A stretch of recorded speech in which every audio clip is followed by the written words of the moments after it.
Hello everybody, I am Sushma Saini. Welcome to study motivation. इस video में हम क्लास 7 चैप्टर फर्स्ट एनवायरनमेंट को read करेंगे।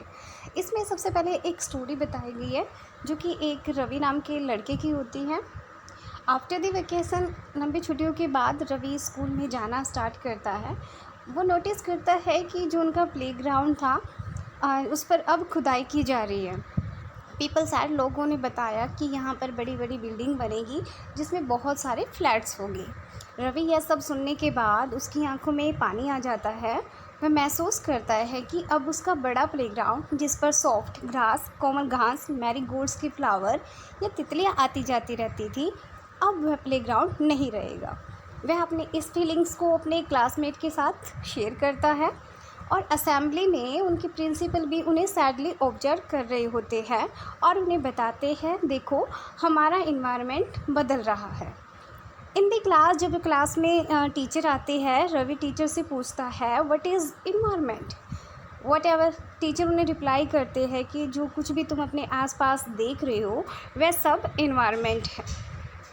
रवि सोचता है that means the school building, जो हमारे स्कूल की बिल्डिंग है या उसके अंदर टेबल चेयर है, या फिर ओपन दैट फील्ड, जो बाहर बहुत सारे खुले खेत है, रोड है, गार्बेज है, मेरे फ्रेंड्स है, क्या वो सभी चीज़ें इन्वायरमेंट का ही पार्ट है?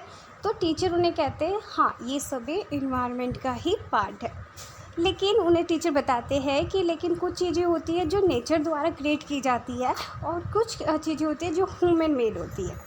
फॉर एग्जाम्पल, अगर हम नेचर की क्रिएशन देखेंगे, माउंटेन, बड़े बड़े पर्वत, नदियाँ, पेड़, पशु, ये सब क्या होता है? ये नेचुरल क्रिएटेड, नेचुरल इन्वायरमेंट होता है। ह्यूमन मेड द्वारा आता है, for example road, car, clothes, books वगैरह। यहाँ पर टीचर उन्हें कहते हैं कि तुम अपने सभी क्लासमेट के साथ नेचर और ह्यूमन मेड द्वारा बनाई गई चीज़ों का लिस्ट बनाइए। यहाँ पर सभी रवि और उसके सभी फ्रेंड मिलकर इस लिस्ट बनाने को बहुत ही एक्साइटेड हो जाते हैं। तभी एक बाल अपने टीचर से क्वेश्चन पुट करता है, so why is our environment changing? हमारा इन्वायरमेंट बदलता क्यों रहता है? टीचर उन्हें रिप्लाई करता है, बिकॉज ऑफ आवर नीड्स, कि यह सब कुछ हमारी आवश्यकताओं के कारण होता है। हमारी आवश्यकताएं डे बाय डे बढ़ती जाती है और हम इस पर मॉडिफाई, कुछ चेंजिंग करते रहते हैं, और जिससे हमारा जो नेचुरल इन्वायरमेंट होता है वो डिस्ट्रॉय हो जाता है। यहाँ पर हम देखते हैं कि यहाँ पर कंपोनेंट्स ऑफ इन्वायरमेंट बताए गए हैं। इसमें natural environment and human environment के बारे में बताया गया। अब नेचुरल इन्वायरमेंट में क्या क्या आता है? Atmosphere, hydrosphere, lithosphere and biosphere. जो ये एयर, हवा होती है, उस वाले क्षेत्र, मतलब जहाँ पर हवा होती है उसको बोलते हैं एटमॉस्फेयर। पानी का जो क्षेत्र होता है हम उसको हाइड्रोस्फेयर बोलते हैं। धरती, ज़मीन, बिल्डिंग्स जहाँ होती है हम उसको लिथोस्फेयर बोलते हैं। बायोस्फीयर के बारे में यहाँ दिखाया गया है, जहाँ पर लिविंग थिंग्स, मतलब जहाँ पर देख सकते आप ये डक, बफेलो वगैरह, ट्री वगैरह या पानी, चीज़ें जो दिखाई गई है जहाँ पर जीवन संभव होता है, ये एक दूसरे से कुछ चीज़ें ऊर्जा लेते हैं, कुछ उनको देते हैं, जहाँ पर जीवन संभव हो उसको बायोस्फीयर बोलते हैं। नेक्स्ट है ह्यूमन मेड इन्वायरमेंट। क्या होता है? यहाँ पर ह्यूमन मेड इन्वायरमेंट में बताया गया है कि जो ह्यूमन्स द्वारा बिल्डिंग्स बनाई जाती है वो ह्यूमन मेड इन्वायरमेंट में आता है। पार्क्स जो इंसानों द्वारा बनाए जाते हैं, पुल बनाए जाते हैं, रोड बनाए जाते हैं, या फिर इंडस्ट्रीज़ या मस्जिद वगैरह, मंदिर वगैरह बनाए जाते हैं, वे ह्यूमन मेड इन्वायरमेंट में आते हैं। अगर हम यहाँ देखिए ह्यूमन्स की गतिविधियाँ, यानी जो ह्यूमन्स की एक्टिविटीज़ होती है, इंडिविजुअल एक्टिविटीज़ करता है या फैमिली के साथ, जिसमें वो कम्युनिटी बनाता है, कोई समुदाय बनाता है, धर्म बनाता है, जहाँ पर एजुकेशन लेता है, देता है, इकोनॉमिक, आर्थिक व्यवस्था, पैसों से लेन देन की चीज़ों को संभालता है, वो गतिविधियाँ करता है, या पॉलिटिकल सिचुएशन के बारे में जो गतिविधियाँ एक ह्यूमन द्वारा की जाती है उसको ह्यूमन कंपोनेंट्स के अंदर आता है। और जो बिल्डिंग, इंडस्ट्रीज़ वगैरह होती है वह ह्यूमन मेड इन्वायरमेंट में आता है। ऊपर की कन्वर्सेशन जो रवि और इकबाल और उन टीचर्स के बीच हुई है, उससे भी पता चलता है कि हम समझ सकते हैं जो स्थान है, व्यक्ति है, वस्तुएं है या नेचर द्वारा क्रिएशन चीज़ें हैं, लिविंग ऑर्गेनिज्म है, ये सब चीज़ें इन्वायरमेंट में आती है। अब यहाँ पर बायोटिक एबायोटिक के बारे में बताया गया है। बायोटिक में क्या होता है, जो प्लांट्स एनिमल्स जो लिविंग ऑर्गेनिज्म आते हैं वो सब जैविय मतलब बायोटिक में आते हैं। अब बायोटिक में non living things land water वगैरह आते हैं। नेक्स्ट में यहाँ बताया गया it is a combination of natural and human made phenomena, यानी यह ह्यूमन द्वारा और नेचुरल द्वारा क्रिएशन का समझौता होता है। While the natural environment refer to the both biotic and abiotic condition, जो नेचुरल इन्वायरमेंट होता है वो बायोटिक और अबायोटिक दोनों को एग्जिस्ट करता है अर्थ। ह्यूमन इन्वायरमेंट में शामिल किया जाता है जो ह्यूमन्स द्वारा एक्टिविटीज़ की जाती है या ह्यूमन द्वारा क्रिएटिव जैसे बिल्डिंग्स रोड वगैरह बनाए जाते हैं। नेचुरल इन्वायरमेंट में क्या आता है, land water air plants and animal, ये सब नेचुरल इन्वायरमेंट में आते हैं। हम इन सब चीज़ों के साथ फेमिलियर होते हैं, मतलब ये सभी हमारी जानी पहचानी होती है। यहाँ पर meaning of lithosphere, hydrosphere, atmosphere and biosphere के बारे में हमने अपनी 6th क्लास में रीड किया था, लेकिन यहाँ भी हम इसके कुछ नए फैक्ट्स जानते हैं। यहाँ पर लिथोस्फेयर के बारे में बताया गया है कि यह एक सॉलिड क्रस्ट होती है जो कि अर्थ के ऊपर होती है। यह बहुत ही चट्टानों और खनिजों से बनी हुई होती है और एक मिट्टी की पतली परत से कवर कर दी जाती है। यह लैंडफॉर्म जो कि लिथोस्फेयर पर अलग अलग प्रकार की भू आकृति होती है, जैसे पर्वत हो गए, पठार हो गए, मैदान, घाटी। जो लैंडफॉर्म्स होती है वो फाउंड महाद्वीप और ओशन महासागरों के मैदानों में भी होती है। लिथोस्फेयर हमें अलग अलग प्रकार के क्षेत्र प्रदान करता है, जैसे जंगल हो गए, ग्रासलैंड हो गया, लैंड फॉर एग्रीकल्चर, ज़मीन वगैरह कृषि के लिए, ह्यूमन सेटलमेंट्स जहाँ पर इंसान अपने सेटलमेंट्स करते हैं, और अनेक प्रकार की खनिजें हमें प्रदान करता है। यहाँ हमें इस चित्र में लिथोस्फेयर, हाइड्रोस्फेयर, एटमॉस्फेयर, बायोस्फेयर के बारे में बताया गया है। लिथोस्फेयर वह क्षेत्र होता है जहाँ पर हाउसेस, बिल्डिंग्स, पार्क वगैरह या लैंड एग्रीकल्चर के लिए होते हैं। हाइड्रोस्फेयर वह क्षेत्र होता है जहाँ पर वाटर होता है, अलग अलग बॉडीज़ में हो सकता है, जैसे लेक वगैरह में, रिवर्स वगैरह में, वैली वगैरह में। एटमॉस्फेयर वो क्षेत्र होता है जहाँ पर पानी का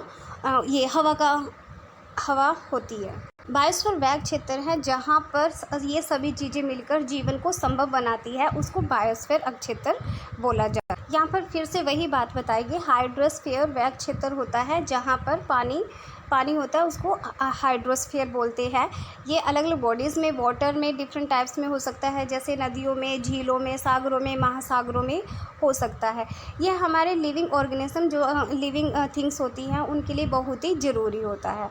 atmosphere is the thin layer of the air. यह एटमॉस्फेयर वह होता है जो कि एक पतली लेयर होती है हवा में, सराउंड द अर्थ, धरती के चारों तरफ। The gravitational force of the earth holds the atmosphere around it.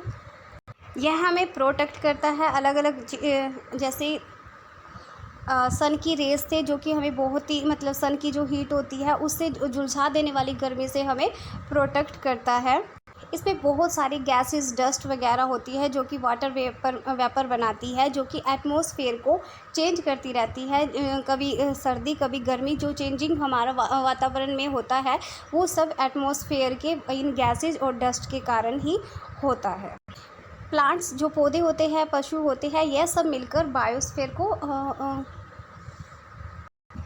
Plants and animals मिलकर बायोस्फीयर यानी जहाँ पर जीवन संभव होता है उसको बनाते हैं। यह वह एरिया होता है जहाँ पर लैंड, वाटर, एयर सब एक दूसरे से क्रिया और प्रक्रिया करके स्पोर्ट लाइफ यानी जहाँ जीवन संभव हो वह कर।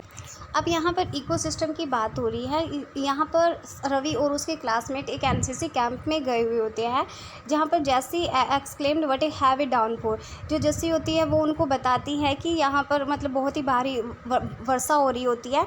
इसको देखने के बाद उसको अपने घर की, केरल की याद आ जाती है। You should come and see how it pores, and वहाँ पर वो कहती है कि तुम्हें मेरे घर आना चाहिए और देखने चाहिए वहाँ पर बारिश, और बारिश कितनी बारिशें होती है जिससे सारे खेत हरे भरे हो जाते हैं और कोकोनट डायरेक्ट नारियल के पेड़ पौधे वहाँ पर होते हैं। हीरा उन्हें बताता है कि हमारे यहाँ रेंस नहीं होती, बल्कि दूर दूर तक कीकर और रेत ही पाया जाता है। जहाँ पर भी जितनी दूर हम नज़र डालेंगे वहाँ पर सब यही चीज़ें मिलेंगी। रवि उन्हें कहता है but you also find camel, but तुम्हारे यहाँ तो कैमल्स भी मिलते हैं, पाए जाते हैं। हीरा कहता है सिर्फ कैमल ही नहीं, वहाँ पर रेगिस्तान में सांप, अलग अलग लिजर्ड्स और बहुत सारे कीड़े मकोड़े भी पाए जाते हैं। रवि यह सुनने के बाद बहुत ही सरप्राइज़ हो जाता है एंड कहता है कि why do the animal the vegetation and the way people live vary from place to place, are they all related to each other. जो ये पशु और वनस्पति होती है, क्या ये सभी स्थानों पर अलग अलग होती है और क्या ये इन सभी का एक दूसरे से संबंध होता है? तो टीचर कहता है कि हाँ, इन सब चीज़ों का बहुत ही संबंध होता है आपस में। जो प्लांट्स और एनिमल्स में होते हैं, ये सभी चीज़ें इन्वायरमेंट पर डिपेंड होती है। प्लांट और एनिमल्स सिर्फ इन्वायरमेंट पर ही नहीं, ये एक दूसरे पर भी डिपेंड होते हैं और यही जो इनका रिलेशन होता है उसी को इकोसिस्टम बोला जाता है। ज़्यादा बारिश वाले जो क्षेत्र होते हैं, जंगल होते हैं, घास सतल होते हैं, रेगिस्तान होते हैं या फिर माउंटेन, लेक, नदियाँ, झील होते हैं, सागर होती है, ये भी एक प्रकार का इकोसिस्टम ही होता है। जो ह्यूमन इन्वायरमेंट है, वो ह्यूमन इन्वायरमेंट भी अपनी अकॉर्डिंग, अपनी आवश्यकताओं के अनुसार इसमें चेंज करता रहता है। जो अर्ली ह्यूमन्स थे वो सराउंडिंग यानी अपने वातावरण के अनुसार ही अपनी चीज़ों को फुलफ़िल कर लेते थे, अपनी रिक्वायरमेंट को, क्योंकि उनका जीवन बहुत ही सिंपल होता था। लेकिन जैसे ही इंसान ने ग्रो करना स्टार्ट किया, उनकी अलग अलग आवश्यकताओं के अनुसार उन्होंने इन्वायरमेंट में चेंज करना शुरू कर दिया। उन्होंने नई नई फसलें उगाना स्टार्ट किया, नए नए पशुओं को पालना शुरू किया, पहिए का आविष्कार किया, नए नए अलग अलग प्रकार के फूड्स का उत्पादन स्टार्ट किया। बार्टर सिस्टम उभर कर आया। बार्टर सिस्टम वो होता है जब हम अपनी आवश्यकता के अनुसार एक दूसरी चीज़ों का लेन देन करते हैं। फॉर एग्जांपल, अगर मुझे गेहूं की ज़रूरत है और मेरे पास चावल है, तो जिससे चावल की नीड है मैं उसे चावल देकर अपनी गेहूँ वाली नीड को फुलफ़िल कर लूँगी। इसी प्रकार यहाँ पर इंसानों की नए नए विकास से वाणिज्य व्यापारिक क्षेत्र उभर कर आए, जिसमें बड़े पैमाने पर प्रोडक्शन हुआ। ट्रांसपोर्टेशन सिस्टम उभर कर आया। कम्युनिकेशन में भी एक नई क्रांति आई।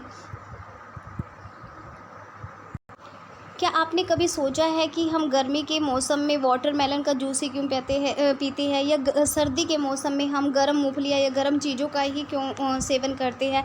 ये इसलिए होता है क्योंकि जो ह्यूमन इन्वायरमेंट होता है, जो ह्यूमन मेड इन्वायरमेंट है और नेचुरल इन्वायरमेंट है, उसमें इंसान को अपने आप को संतुलन स्थापित करना पड़ता है, इसलिए उन्हें गर्म और ठंडी चीज़ों का इस प्रकार सेवन करते हैं। यहाँ पर बताया कि नूरी एक गर्ल थी जो मिजोरम से थी।